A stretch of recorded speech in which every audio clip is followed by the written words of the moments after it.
Yeah, see, again, we have streaming capabilities. So,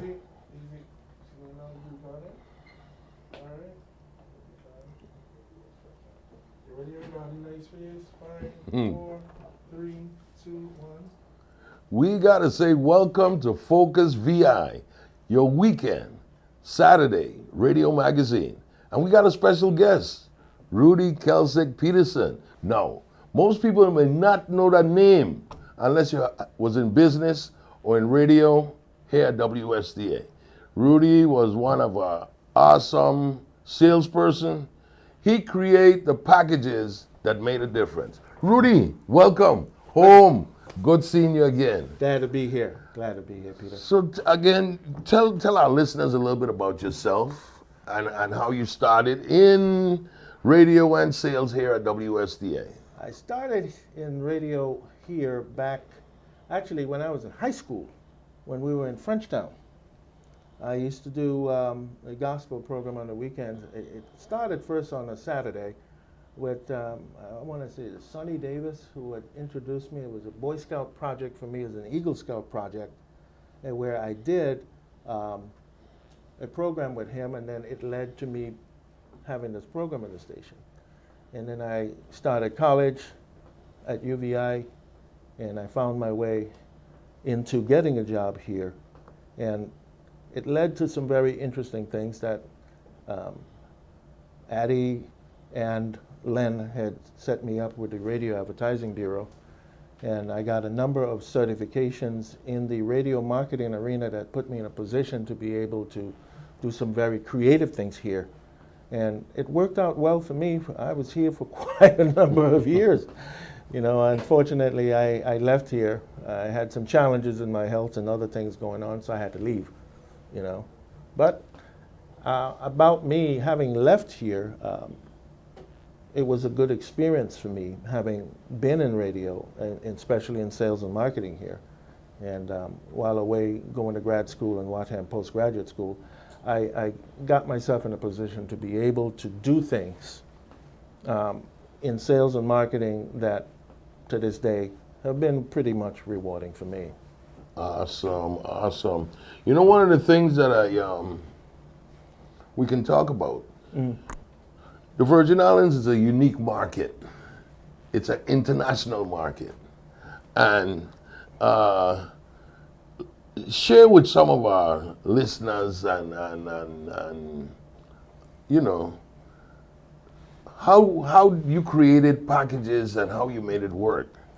Well, I started with the foundational principle that I learned many, many years ago. It's pretty much called the 4 Ps of marketing. And in that situation, I created a venue by which if I had a good product, I needed a great price for that product. I need to know who was going to buy that product and who I need to reach to be able to make that happen. And then how am I going to promote it? So I had to create that strategy within the confines of the 4 Ps of marketing to be able to put us in a position back when I was here. And we did very well during those years of marketing the station at critical points in the year when we knew we were going to have high traffic months, but we knew we would make our money regardless in the high traffic months. But the dead months, we wanted to cover with those packages to ensure business activity stayed consistent. So what would you call dead months? Well, in radio and in a number of venues, especially here in the Virgin Islands, I mean, you have, and any other place across the country, you might say, busy months are literally your holiday seasons. You know, you're going in November through the end of December. Everybody wants to sell you something. Clothes, shoes, new furniture, a new car. Everybody's on board. They want to sell because people want to spend money. But here's the problem.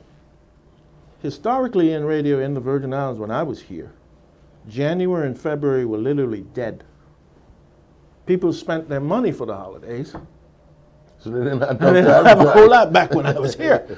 And so I got together with Len, who was the general manager at the time, and we created a way to if we can run from November 15th through February 15th, we're going to cover the nice busy months, November and December, and then those dead months we tied to that package to take us to January and February, so the sales wouldn't be that far off. Great. What were some of the challenges back then, as far as how do you know if I have a good product? What you deemed a good product that would be saleable or Well, have been? the first thing we did was we made sure that we knew who was listening to whom. And that wasn't easy to do, but your brother made it easy because everyone knew Eddie back here. And his morning show had a lot of people listening to it. It was not just the music, it was the conversations, the things that were being discussed. So we figured, okay, Eddie is going to be the hot button. And so we focused on that. Let's make the hot button the best button that we have in the morning. So we knew until 10 o'clock when he got off, that was the hot button. We had to make sure that was hotter than hot potatoes. So we did that. We also knew then that following him, we're going to be changing to a different type of music, you might say. And we had to make that also hot, but we knew it wasn't going to be as saleable pricing-wise as the Addy Show. So knowing these things, we created a positive venue of having quality people on the air who would bring people to listen. As long as you had listeners, you can be assured people are going to buy. Great. Now, let me ask you, who was your first sale? Who was your first sale client? Harbor Chevrolet was the very first sale I got. At the time, Mr. McCoy was the manager here, and I had just started. I would borrow a former disc jockey's car here because I was a young kid at the time. I borrowed his car while he was on the air. And my first sale, I went and did a Harbor Chevrolet. And I did a good job with that one, and I was happy with that result because that led to other things and other referrals from people there. So, were people buying cars back then? People were. And back then, you know, it's who you knew and connections, you might say. And loans weren't that difficult to get. Today, it's a different animal. Everybody's watching FICO scores like no tomorrow. Back in the day, if you made sense, your plan makes sense, and I mean, people would literally work with you. Nowadays, those days are gone. You don't have a FICO score of 700 or more, a lot of people don't even want to look at you today. It's the nature of the beast. Now, granted, you can still get people to want to do business with you with less than a 700 credit score, but what I'm getting at, back in the day, that was not the real focus, you know, because those things were not what drove business to make it happen here. It's who you knew. I knew back when you were here, I knew you had a limousine service. Tell us about the limousine service, Rudy. You know what I mean? This is it's a true story. One Saturday afternoon, I picked up the Miami Herald, and I saw this limousine, $51,000 for this car. And I had a credit card that I had just gotten 2 months prior with $2,100, either $2,000 or $2,100 credit limit. So I called Miami Herald, the dealer, which is, I can't remember the name of it now in Miami Lincoln Mercury. And I told the people what I wanted. So the guy said, well, you know, we would need to see you, because I saw the car and I liked it via the newspaper ad. So the guy said, well, you'll have to fly in here. And I said, well, I'm not going to fly in there before I know what I'm dealing with. Now, imagine now, not even a year prior, I had gotten a BMW through Scotiabank. And I went back, not even a year, it was about a year later, and I said that I wanted to get a loan for this limousine. So they wanted to know what my business plan was, and I already had that put together because I knew they were going to come at me with that. So they approved the loan. Now came the big problem. Miami Lincoln Mercury was not going to ship the car to the Virgin Islands unless they got their money. Scotia was not going to release their money until the car was here. So there I was. And finally I said, I'm going to solve this problem. So I flew to Miami. I gave the salesman my credit card that I had just gotten, a $2,100 credit limit just recently prior to time. And I said, you know what? I'm going to put $1,000 down on this because I've already approved for the full amount of the loan at the bank. So his boss came in and said, well, we're not going to ship the car unless we can get assurance of us having our money here. So I said, why don't you just let me pay for your salesman's ticket to come to the Virgin Islands, have the car consigned to him and to me here. We got it through tropical shipping. I said, if you can do that, I'll make sure you have your money. He looked at me and he said, how old are you? And I told him my age at the time. He said, you know, I like your attitude, but I want to make sure we are assured of the money. So he called the bank, and the bank said, if you guys can ship the car here, we have assurance that we will get you your money. So I paid the ticket for the salesman to get here. And when he got here, I had already cleared the vehicle from tropical shipping. And right away, I got busy. I got with Tropic Tours, I got with insurance companies, I got with all the travel people around here, and I made it happen. Using the same basic fundamental. I wanted a good quality service, priced myself correctly. It's the same concept. And 2 years later, I went to Ramsey Motors, and I told them, well, I needed a second car, and they said, well, how are you going to do this? So I told them. She said, you are really bold. I told them how I was going to do it. They approved it, and so I got my second car shipped in here, and I just kept rolling. Wherever I went to West Indian Company, I connected with them, so that when the entertainers came in, I was picking them up from the airport and bringing them to the cruise ships. I had my guys doing it, and I made it happen simply because of the basic foundational premise that I learned about how to market me. Great. Now, let me ask you, did weddings too? I did weddings, proms. I mean, my first job was with an insurance agent to take him to, I think it was a big shingding they had, as they call them around here back in the day. He was my first client. And then after that, I got busy. Because my car payment for that first car was $1,325. And the money was only going to come from my job here, because I had not yet started to do what I needed to do. But I learned pretty quickly. Within 90 days of having that business, it was profitable. Let's talk a little bit about, once you moved to your second destination after you left St. Thomas, what tell us about your own. That was the most challenging time of my life. I wasn't the most healthy person at the time. I had challenges with my health, and for personal reasons with that, I had to get to the United States. And I moved to Florida, and I would tell anyone, culture shock was the first thing. And a 4-page resume created a problem for me. I tried to get a job working in sales and marketing with a radio station who will remain nameless in the Orlando market, African American station, and my credentials, radio advertising bureau, certified radio marketing consultant, certified radio marketing, this and that.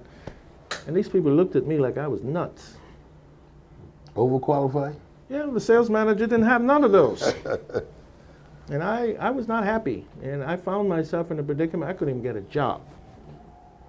And I realized, you're in the South, sonny boy. So I had to learn. And again, I applied the basic, how am I going to market me? So I reduced my resume from 4 pages to 1.5 pages. Phone started ringing. And from then, you know, I stayed in sales and marketing. I never left it.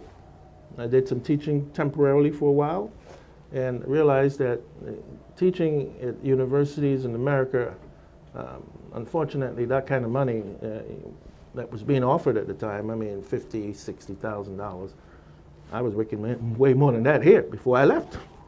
So when you offered that kind of money to me, and there was nothing there for me. So I found myself getting into the financial services arena, doing the same concept.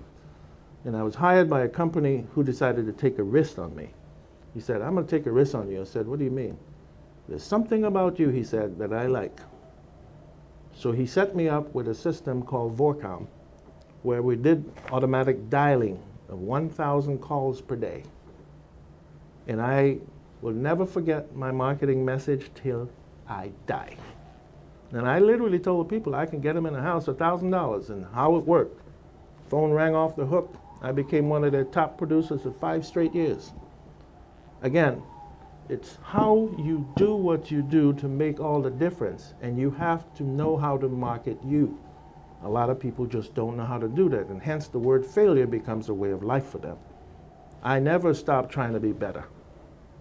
Always try to be the best I can be. If I see something is lacking in me that I think can help me, I'm going to move forward with that to ensure that I'm able to do that. Great. Let me ask you now, with nowadays they're doing Zoom teaching.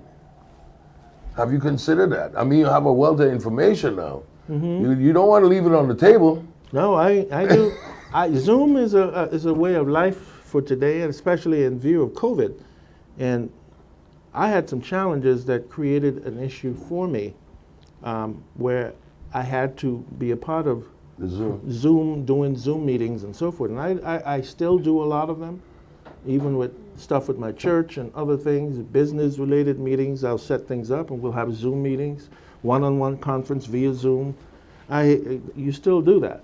I mean, things are beginning to open up, so you're going to have more and more personal one-on-one meetings now, more than you did a year ago. But Zoom is a way of communicating with people, not only in terms of personal communication, but a way of doing business. So what's your business right now? I am in the financial services industry, and I'm also in a project management position for a very large roofing company, doing same stuff, sales and marketing. All right. And do you have any local connection, saying like you have doing some work in the VI, or no? I haven't been in a position to do that here because of the mere fact the people I used to know and a lot of my, let me put it, I moved back when I was here, some would say, in a higher circle with business people, and a lot of those people have either died or moved away.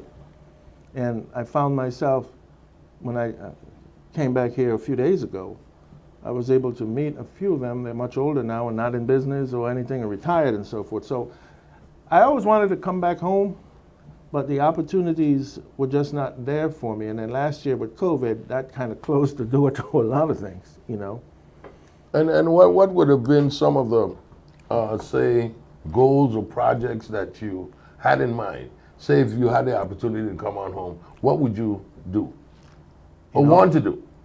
In all honesty, business in the Virgin Islands, if you are in real estate, in particular in short-term rental, that's money to be made here. There are people who are quietly doing that here, making a ton load of money. That would be a business interest that I would be seriously interested in doing. And you only need to be looking at that water. Wherever you get property, short-term rental, make it, again, the concept remains the same everywhere you turn with this. Have a good product. Good product. Make sure you know who you're going to go after, price your stuff right, and promote it correctly. It doesn't change. You may finagle around wording and how this needs to go, but at the end of the day, if you have those basic 4 core principles down pat, that is a recipe that I can say that if you pursue it correctly, can lead to eventual success. Great. But real estate is I would tell anyone here, short-term rentals in the United States Virgin Islands, looking at our beautiful oceans and beaches and so forth, is a way to make money, big money. How, in your experience as a professor teaching, how was the challenge as far as communicating the message to young folks? And what was, Did they get it? Or share with us. Young people, one of the challenges a lot of us, when I was in the academia for a while there, we found with a lot of young people, especially millennials, and the school system, it's bad. We, back in our time, writing correctly, grammar, punctuation, all that was critical.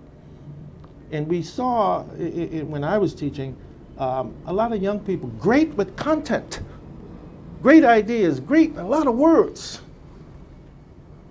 But grammar, punctuation, and just making sense of what they're writing. And that's a big problem that I saw with a lot of millennials.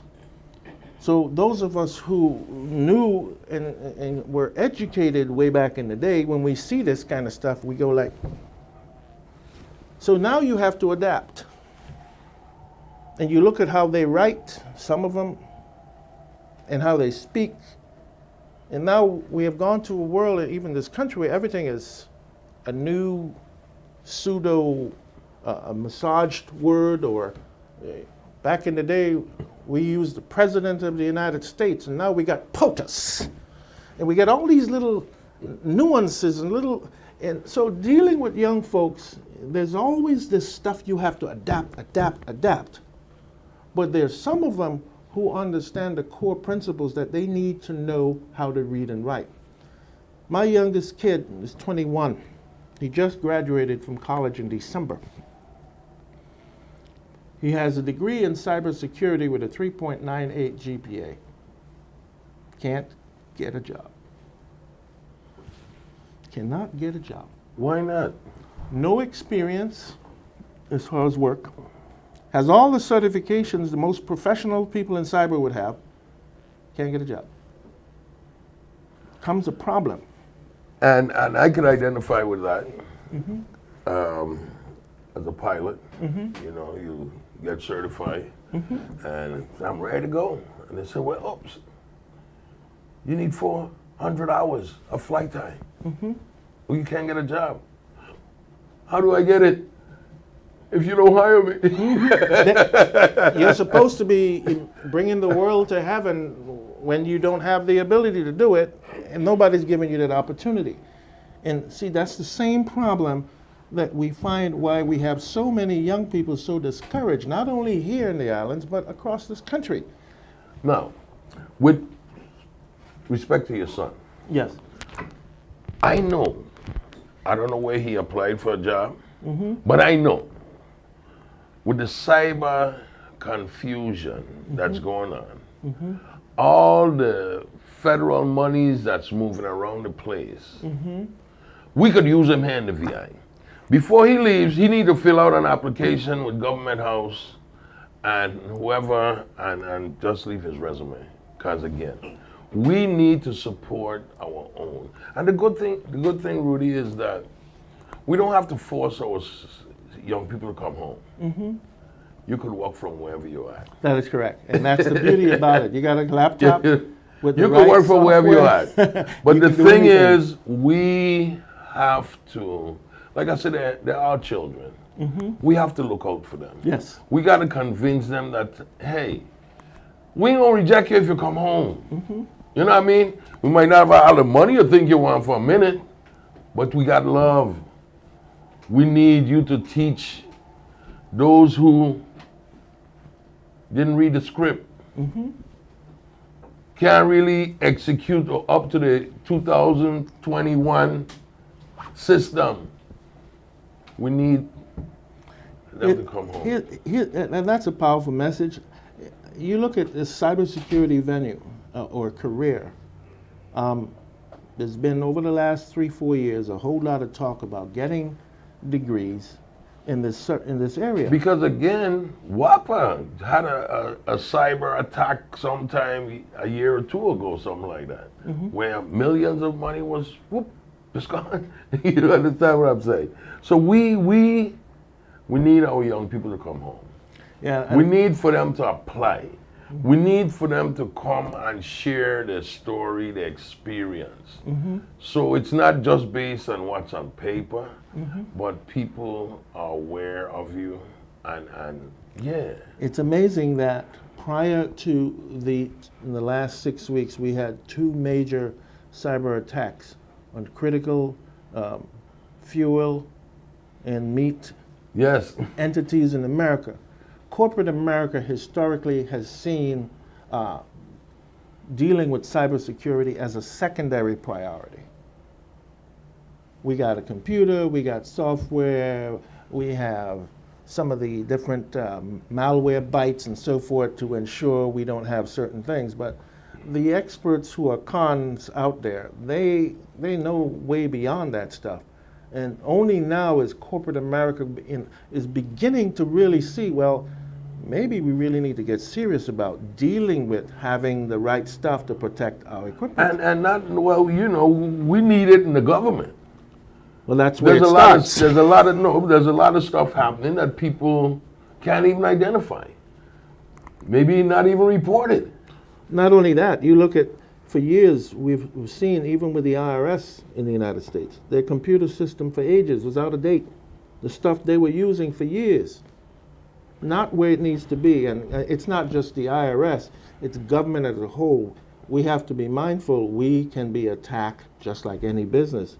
Sad reality, corporate America, or businesses in corporate America may be able to pay a ransomware to these people, but your average government in today's world, especially in a smaller community like the Virgin Islands, where you're going to come up with that kind of money if they decide to do that kind of stuff? So it becomes necessary for you to prepare and create those systems that are necessary to protect your infrastructure as soon as you're able to. I have him apply. Send his resume in all over, I'll do that. and we'll definitely see what we can do. Because we have to support our young people. And I'm all And on to keep board with them that. in the field that they prepare themselves for. I remember even being here at WSDA, and you know, I ain't getting into the name thing, but at one time, me being program director, and then this other guy lost his job someplace else, and he wanted to apply for the job. I applied for my job. You can't have my job. Oh, you can get my job. So I was told, well, you know, he got X number of years of experience. I said, well, time out. If I don't complete my third or fourth, hey, how am I going to catch up? You understand what I'm saying? You can't take the opportunity away. Allow me to grow. And see, that's one of the reasons why I was appreciative of the fact that the then general manager we had here saw my potential and sent me to so many critically important RAB and other entities where I got certifications left and right in sales and marketing. You have no idea the expansion of knowledge and the thought process when you get exposed to stuff away from here and then you're able to then bring it back to make a difference. That is huge, huge. And it could only happen if given the opportunity. That is correct. So we have to go on a crusade to get all our young people back. Close your eyes to the prize. Once you come home, you'll be able to survive, but still teaching, sharing, people older than you, younger than you, but making sure that we could take care of ourselves. You know what I mean? And even if students come in for, say, hey, I coming in for 4, 5, 10 years, and then I going back. You know what I mean? All that's good. Because you have a cycle of that stuff. We yes. need young people who just have the market with that education to come in and train. We are not doing enough training and retraining and retraining. So that's why at times we feel we're stuck. You know, no movement, you know, because we're not training and retraining. Because things are changing so fast. Check this out for a moment. In America today, there's a revolution, you might say, in employment. 15 years ago, a white-collar job was a job that a lot of us who went to college would be applying to get. Blue-collar jobs in America now are paying just as much or even more money than white-collar jobs. You get a guy who is certified AC tech with all the necessary credentials. These guys are making $20 to $40 something an hour. That wasn't the case years ago. because they didn't view that as important. Now you look at guys who are doing roofing and all these other technical stuff. All these technical blue-collar jobs are making big bucks. Plumbing and all that stuff. Nowadays, the money is up here. You got guys making $65,000 to $100,000 a year in cybersecurity. You got guys who are working in plumbing, $50,000 to $80,000, depending on where they are. And union benefits, you go. That is a revolution. Because those kind of skills, if we are able to create a trade school to create that type of talent, you have no idea where we can take our young people. I think where we missed the boat, we might be stuck in yesterday. Mm-hmm. Not understanding that the skill set that's needed for today is a changed skill set. I know what you're saying. So, and we, I haven't seen where, again, even if you have it, people might have certain things happening, but like I said, it's like having a hit and singing in the bathroom. Nobody hears you. Nobody knows about you. So if you have stuff and you're not promoting it where everybody knows it's happening, students are excited to get in this thing because it's a talk about stuff. We're doing a disservice to ourselves. And then depending on others to come in and do stuff that we can do once trained. It's amazing. You look at what YouTube has done to create so many venues for people. There's a guy in Cambodia, for example. He doesn't say a word. He cooks some of the most amazing dishes using a wok and wood, and he does some of the most crazy stuff you could ever see in some of the tastiest dishes. And this guy will have 400,000, 500,000, some shows 2 million views. When you got that kind of traffic watching you, guess what you're making? Money. Because everybody wants, and they can do it here. But it comes down to understanding you need a quality product. Yes. And anything can sell. It's like we're not selling the carnival, we're not selling the culture because we don't work on the product. We don't make sure that, hey, the costume making, the pan playing, the design, the dance, the music, the authentic part of it is secure. And we don't train and teach and share so it could grow. So our product is weak. And we got to work on that. And I pray every day that, for young people, the opportunities are there, but we have to give them, like you said, a chance. And if we are not in a position to create venues to help them so they can get a chance, someone took a chance on me. And all of us. I didn't know a whole lot initially because I had been a year and a half in college. But someone took a chance on me here. They got me a job. The general manager who replaced that general manager saw potential in me and made sure I got all the skills and certifications I needed to be the best salesperson. Then he said, I'm going to make you sales manager. And that was 2 years before I left here. And I was on fire making good money for this place. This is always going to be a very special place to me because this is where I got started. This is what put me in a position where I got to see the world for what it is and an opportunity that if I can make me the best I can be, because at the end of the day, we all need to remember something about sales and marketing and business. People buy from whom they like. People generally, whether we like it or not, they vote for whom they like. How many of you or us review a person's record on the environment and this and that before we decide to vote for somebody? We don't. We like the message they're saying, and we vote for them because we like them. You're a salesperson. You go out there and you smell like crap. You create noise in the ears of a person, and the person, no, we don't want to do business. But you go in and you're nice and professional looking. You sound good. You smell good, and you make people feel good. People buy from you. I love It ain't that difficult, but we make it difficult. I love it. The way it is, man. Believe in me, this little guy left from this little island, and I got bamboozled, or some would say. I got beaten up pretty bad at first. Yeah. And I had to ask myself the question, what am I going to do? Continue to be beaten up, or am I going to just make a difference? And I found people who helped me to make a difference in my own life. And I realized the power of skills. I don't care if you get a college degree. A college degree is fine.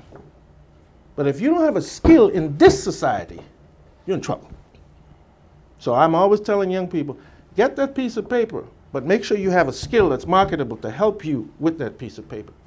You get a bachelor's degree in business administration, okay, great. You know how many thousands get them? What skill do you have that'll make a company say, I want to pick you versus the other guy? We need skill sets that are marketable skill sets, because this blue-collar world we're in is on fire. And our young people need to be part of that. And we, as older folks who know this stuff, and even in government, trade schools teaching this kind of stuff. Because a lot of our kids are not college material. Why do we want to push them there if they're not? Trade schools, man. Yeah, but again, it's up to us. We need to break the cycle. And I am a firm believer we should. We need to break the cycle by spreading the word, giving the ideas to those who have the money and those who may be in a position to just make a difference. See, you don't have to come up with the idea, but when you find a good idea, you run with it. With all the federal monies that they say they have, and even in curbing crime, or, taking our students and our young people, and even anybody, older folks, who lost a job, getting into a different field, it has to be retrained. And it has to be a smooth set-in where ain't no stress. It's like, hey, you lost your job, guess what? You come to our outlet, our facility, we will, talk to you about what's your skill set. Where could we best fit you? In what area? You know what I mean? What hours would you be available?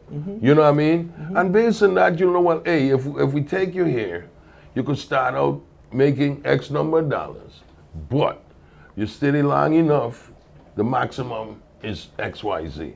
And you gotta motivate people. Right. You gotta show them so they could want to do it and understand, hey, when I pass through that door, I know what I'm gonna end up seeing. I'm gonna have an idea, and I'll be comfortable with it. Right. Versus not knowing. And then you're moving in fear. And the people who are receiving you, they're not trainers or teachers or even salesperson. So say like, hey, I have to welcome you. I have to make you comfortable. I gotta sell you this idea, this product. Welcome, you know what I mean? Knowing that if I do a good job as an instructor or teacher, then hey, my students will reflect the teaching and the work, and it continues. I will put two things to you on this. I strongly believe that we here in the United States Virgin Islands, real estate, whether we open our eyes to it or warm up ourselves to it, like any other state, people come in with money and they buy your sand, sea, and sun. Our people need to be buying our sand, sea, and sun, meaning you take that land and you got views of the hills, you get some short-term rentals, get some condos. My family is here, and because my mom passed in California and she wanted to go home to be buried, so we brought her back here. But we're staying, some of the family is staying because we couldn't find hotel rooms. Because you opened up not too long ago. My goodness, these airplanes, we landed here. I'm like, when I left here, it was like American and maybe one or two other airlines. I'm looking, there's Spirit here, there's Frontier here. All these tourists are coming in and they're zapping up these hotels. But guess what? I saw some of these hotels were washed away and beaten up in the hurricane, so I know they're staying somewhere. Well, we couldn't find a hotel. So we had to stay in villas, and these villas are $400 to $1,000 a day. Wow. My point, we need to open our eyes to that stuff. Awesome. Before I let you go, I love you for life. What would some of the wisdom from your experiences in sales and understanding marketing that you like to share? The number one priority that I see, and most important thing, and I say this to my son, I tell my son, I need you to be the most dangerous black man on the face of this earth. And he's like, Dad, what are you trying to say? I said, this is not about violence.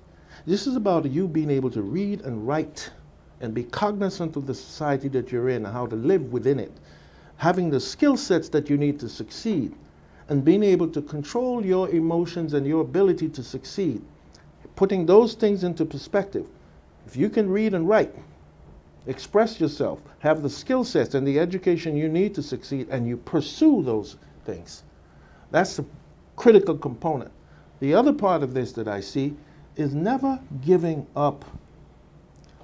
People coming from the Caribbean, and especially in the Virgin Islands, yeah, we have our calypso and our whatever with twang and so forth.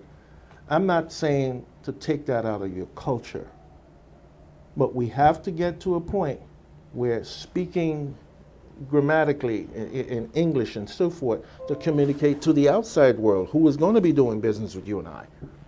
We have to get our young people to understand how critical. When I was here in high school and I was speaking, you sound like you this and you sound like you that. That's not the point. I was on a mission. I wanted to be something. Who was your 12th grade English teacher? I had Miss Edwards was one of them. I think the teacher that made the biggest impact upon me was my history teacher, Jack Edwards, and he also taught me a class called Problems of Democracy. I got to see how government operated, how the United States operated, and just understanding government. And I placed my eyes and I started to ask myself questions. I think what young people need is to understand that regardless of what, you cannot ever not make you likable. Find a way to make you likable. Know how to read and write and be able to express yourself in a manner that's professional, to put you in a position for someone to want to say, I want to hire you, I want to do business with you. Doesn't matter where you're from. I left here 24 years ago. I still have a little accent in my stuff. But when people speak to me, they don't see a guy. The very few people that I do business with who see the color of my skin. Not with how I conduct myself. And our people need to get there. Now, yes, we know what the color of our skin is. But at the end of the day, the focus in trying to market yourself, you need to first of all focus on you with the skill sets that you need, the education, the ability to communicate, making you likable. That's where you start. Then you acquire the necessary skills to complement that, whether it be through additional certifications, like you're in cybersecurity and other fields. Certifications are crucial. And you want to get those things. Prepare yourself. Never giving up. And I'll wrap it up by saying this. Don't start making babies until you are in a position to be able to take care of you and those babies. I see too many young people fail. Making those bad decisions. That's not a priority decision. Your number one priority is set you up to succeed so you can provide for your babies. And if you're not there, don't set yourself up to fail, because that's what's happening to a lot of our young people in America, and they're giving up. Rudy, love you for life. Pete, it's always a pleasure, my brother. Good talking to you, man. Like, let's do some work together. I would love to be able to talk with you from time to time. You have my number. We'll zoom you in. Bring it on, buddy. Let's make it happen. Thanks again. Rudy, live on Focus VI, our Saturday radio magazine. Hey, hey, hey. For some people who want to, I guess, are you on the social media thing? I don't do, with what I do with my employment, most of what I do is centered around the two business entities that I'm involved in. I don't do a whole lot of personal stuff. So you don't want nobody call you? No, people You don't can call want me. nobody harass you? No, people can call me and they can email me. I don't have any problem Okay, with that. so I'll share that because, people are going to hear you. I have an email address. It's arc. Hey, it might be your old girlfriend. No, Oh, no. I'm 63 now, buddy. Those days are gone. rkpharvard87 at gmail.com is my personal email. rkpharvard87 at gmail.com. It's personal email. My number, you can reach me at any time at 407-272-3592. I don't mind speaking to people. I don't mind giving, I do it all the time there. I am a part of a group of people who help young people to inspire them to be a better person. And I don't mind doing that. love you. Continue the great work, brother. Appreciate you. I'm so happy I found you. You know what I mean? Oh, before I go, Yes. I tell you, I still want to change from washing your white limousine tires. You understand what I'm saying, brother? Do you take bitcoins? I take it everything. You know? Actually, my sons are telling me about these bitcoins. I say, look, I ain't in the bitcoin business yet. But if you got bitcoins, I'm taking them. Be that the young people, and as they talk, they're talking now. They need to be watching what Elon Musk is doing with that, because that's creating a little bit of confusion in America right now. Be careful with bitcoins right now. Let's see what our boy does down the road with his behavior regarding bitcoins. We'll see what happens. Rudy, thanks again. Yes, sir. Love you, and take care. Will do, my brother. Awesome. That's it for Focus VI, our Saturday radio magazine, our super guest, Rudy Kelsick Pettersen. Until next time, have a good one, everybody. I done? Thanks, Pete. I love it. Thanks. Hey, that was awesome, brother. Anytime, man. Rudy. And I wish I was back here sometimes, but Don't worry.